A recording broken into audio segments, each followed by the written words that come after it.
The resounding symbol, understanding the Liberty Bell.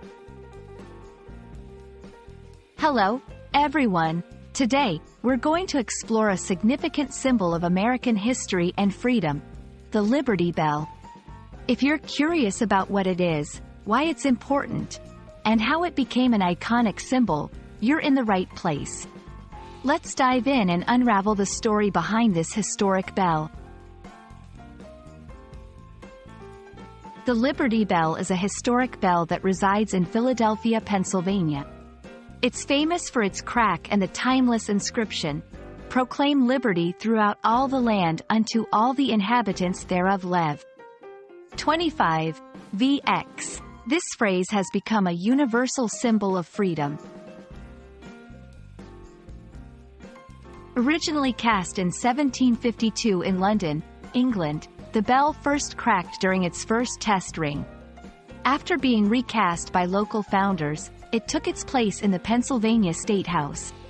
It's believed to have been rung on July 8, 1776, to mark the reading of the Declaration of Independence, although this is a subject of debate among historians.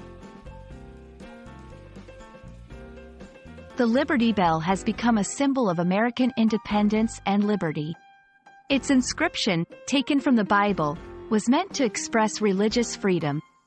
Over the years, it has also become associated with the abolitionist movement against slavery and the broader fight for civil rights. Today, the Liberty Bell is on display at the Liberty Bell Center in Philadelphia. It serves as a powerful educational tool and a source of inspiration. People from all over the world visit the bell to reflect on the history and values it represents. Thank you for joining me on this journey through history to learn about the Liberty Bell. I hope this video has been informative and given you insight into why it continues to be an enduring symbol of freedom. Keep learning, and stay curious.